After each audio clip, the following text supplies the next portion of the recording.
I kind of feel like I rambled a lot, but I feel like most of you are gonna be like, I hear what you're saying and I agree, and I'm gonna give it a go. I don't know. My name is Shayla. Welcome to my channel. If this is your first time here, I talk about motherhood, I talk about pregnancy, we do talk about baby stuff, we do all sorts of kind of things around here. We try and keep it natural, eco-friendly. If you're into that, please subscribe. Today I have snot on my face. Oh, actually, I want to change my shirt. Okay, so if you do want to get one of these shirts, it's HEYSHAYLA.com/shop. This is going to be a battle of getting the baby not to go to the camera the whole time. Today, I'm gonna talk to you about, I'm not exactly sure what I'm gonna title this video. Thought about calling it How to Be the Mom You Wanna Be, how to change after becoming a mom, how to embrace motherhood. Like, so these are things that I've come up with my second child. I think if someone had told me these things with my first child, I would have been like, not helpful. So if that's how you feel, take this all with a grain of salt. Had to relocate because, the child could get to the camera. The most challenging part for me becoming a new mom was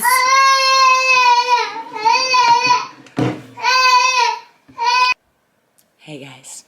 So I literally just had to like regroup before I made this because I was like, am I gonna be a giant hypocrite for making this video that's talking about how to be the mom you want to be? And then here I am having like a meltdown. Not a meltdown's kind of extreme. I didn't have a meltdown, but I was trying to do this. I was trying to film and my baby was just like needed to be touching me or like holding me or on me, and I was just like, let me film.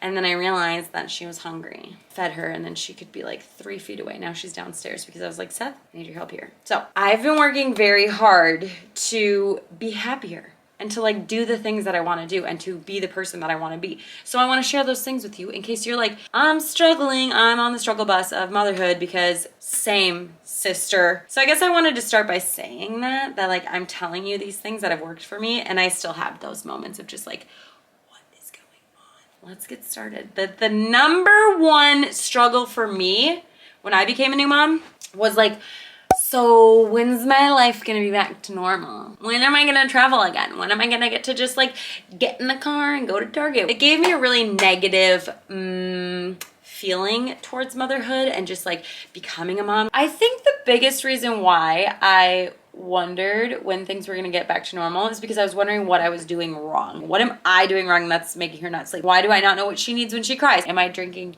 milk and she can't have milk? Do I not know her wake windows? What am I doing wrong? Pretty much, if you want to get back to your normal life, you've got two options. Option number one, you have help. You have family that's like, yeah, let me take your kid for the weekend.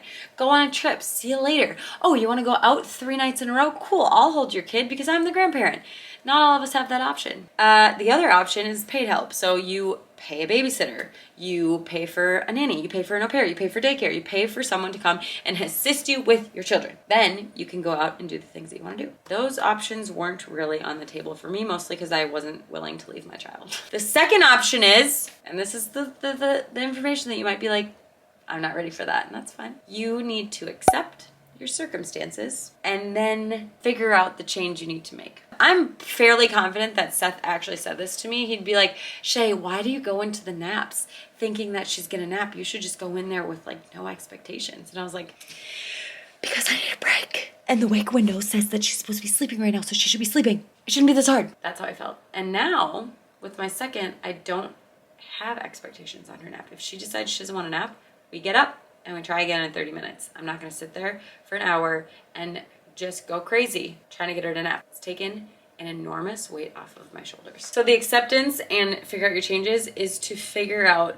the new. You are no longer going to go back to the old because you now have children and responsibility that you need to take care of. That is not what it is anymore, but it's going to become something new. So what's the new thing? What is you with children look like? So for me, my big thing was I wanted to work out, and that did not come easily. Figuring out that I wanted to work out took a really long time to figure out. You don't have the space to think about what you need. You're just like, I'm overwhelmed. Okay, working out is something that I need. Okay, well, I can't do that because I have 2 children. That's like what I thought. So then I had to be like, okay, accept your circumstances and then figure out what needs to change. My circumstances are we co-sleep. So I could wake up early, but they usually wake up multiple times in that early morning time. But like, give it a try. Maybe it takes 2 weeks and then they adjust. So like for those first 2 weeks, maybe you don't expect a long workout, but you get up, you get the habit started, see if they can like be without you. Or you do it after they go to sleep. Again, mine are waking up multiple times like immediately after they go to sleep. So that wasn't gonna work for me. However, mine takes a really solid morning nap, usually like 2 hours. The older one is super content watching a show with a snack for 45 minutes so that I can get my workout in, so that I can be like, feel good again. So those are my circumstances. And this is how I'm gonna make the change. I'm gonna do it during her first nap, and that's what's going to happen, and it's gonna be great. Showering. You're like, how am I gonna shower with 2 kids? Again, give one an activity. My 2.5-year-old, she is pretty independent, where I feel like she's safe if she's unsupervised for 15 minutes. The baby, not so much. So I have one of those like activity centers or something that you can plug her in. So I put that in the bathroom, put her in there. Sometimes she cries the whole time, but I get my shower in. You just have to figure out and like get creative with how you're gonna make these things happen for you, because you deserve to have them happen. Otherwise, I do it too. You just sit, or you just keep busy like cleaning, and you keep busy making food and doing busy things without doing the things that you want to be doing. So first you have to have the space to think about the thing that you need to change. Then you have to figure out what your circumstances are, accept them, and then figure out the change that you need to make, how to make it possible. Something that's helped me a lot to do this is journaling. And journaling is super intimidating, I think, because you're like, write a problem that you have. And when you write it from something that you already do. So, for example, Seth sometimes will be like, hey, can I go get a workout in? And I'm like, sure. He's like, okay, never mind, I don't need to go. And I'm like, no, it's fine. In my head, I'm going, I haven't had a break. How come you get a break? I haven't had a break. But in his head, he's like, I need this time to go work out, or I need to just go upstairs and like take a break by myself. So in my journal, I write, I know that Seth works and tries very hard, because that's true. He deserves these breaks that he gets. I also deserve these breaks that I should get. But guess what? I don't ask for them. I don't usually offer Seth like, hey, you just want to go upstairs for a little bit, because it seems like you've been hanging out a really long time. Like Seth doesn't just go, hey, you need to go have a break, until I'm like at a breaking point. So in my journal, I'm gonna say, I want to journal about who I want to be when this situation happens. So Seth asked me to go work out. I go, okay, I know that Seth is somebody who tries very hard and is very involved with the family. And when he asks for a break, it's because he needs it. Then you write about it as if it's happened, as if this is how you are. Not, oh, I really would like to do this. I want to do this. I should do this. But no, it's, I do this. This is the kind of person I am. And this is the kind of person Seth is. He's very involved, and he asks for a break when he needs it. I also ask for a break when I need it, so that I don't get to the point of blowing up and needing like a break, so where someone else is like, hey, do you need a break? No. I also ask for that time for myself. What do I do during that time? I'm gonna meditate, or I'm gonna work out, or I'm gonna journal, or I'm going to sit there and do absolutely nothing, or I'm gonna read a book. Men are very good at asking for what they need. Women are not. I don't write that in my journal. I write, I am good at asking for what I need. This sounds kind of dumb, but it is so helpful. And if you just write different situations like that over and over, your brain starts to go, oh, this is what we do. This is who I am. Cool. And then you do those things. Very helpful. So 1, accept your circumstances, figure out how to make a change, journal about what you already do, and like reframe things. So when I exclusively breastfeed, neither one of my girls used a bottle. With my first, she'd be crying and Seth would be like, I think she's hungry. And I would be like, my skin would crawl and be like, she's not hungry, she just ate. With my second, I'm like, give me the baby. She needs me. I'm her comfort. Give me the baby. I know how to calm her. I can always calm her down. Same exact situation. 2 different outlooks on it. It's literally up to you how you want to perceive it. And when you're a first-time mom, you're spinning in all of like the new things and all the new, and like, you're just like, I want to be back to my normal self, but this baby needs me 24/7. I don't know. With your second, you're like, okay, I kind of have expectations for what to expect. I know that babies need their mothers. Here I am. I'm gonna help you. We're gonna get this done. I'm gonna calm you down. Everything's gonna be good.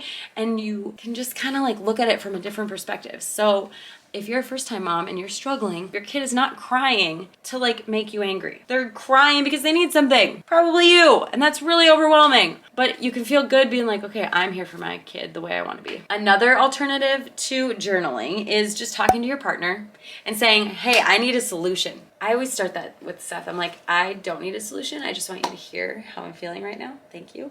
Or I go, okay, I need a solution. I want to work out. And and I can't figure out how to fit it in my day because they're not hormonal and they can usually come up with a good, simple answer. And you're just like, well, that's the easiest answer ever. So, and then like, I work from home, I do this, and I have children most of the time. How do I get that done? Aaliyah goes to daycare 3 days a week. I have Ezzy all the time. Getting to the point where she's gonna have to have like a babysitter come here. How do I make it work that I can do this work? When Seth's here, I ask her to take him. I have to hire a video editor. I have to batch my content. So I film a couple of these in one shot. I'm not doing that right now, but that's when I'm really on it. That's what I do.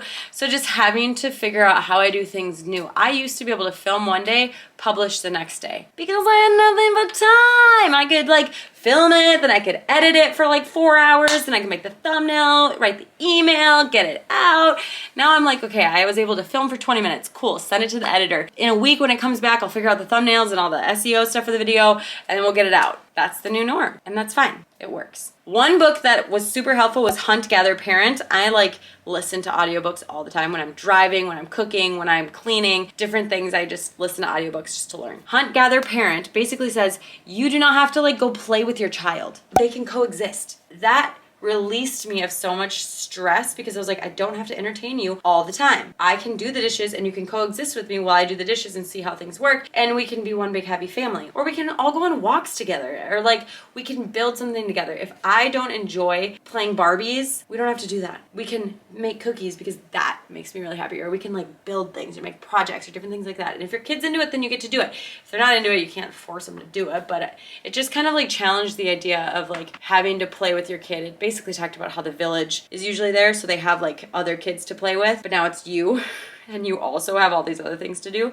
But not only do they have other kids to play with, they also have familial duties of making dinner, of doing this, and so they're involved in all of that, and they want to be involved in all of that. It's a great book. So if you're like struggling with trying to figure out what to do with your kid all day long, read the books. It'll just relieve some of your anxiety on everything. She literally goes to different places in the world and like studies familial life. It's very, very interesting. This has just been on my mind lately after having my second and realizing that things don't go back to how they used to be, but that they change and evolve and become something new. And the faster you can accept your circumstances and figure out what to do with them, the faster and happier you'll be. You'll be happier faster. Now I'm gonna go downstairs to my crying baby because she needs to be fed. She probably needs a nap soon. I'm gonna try and get a workout in. You know, it's just, we just roll the dice every day.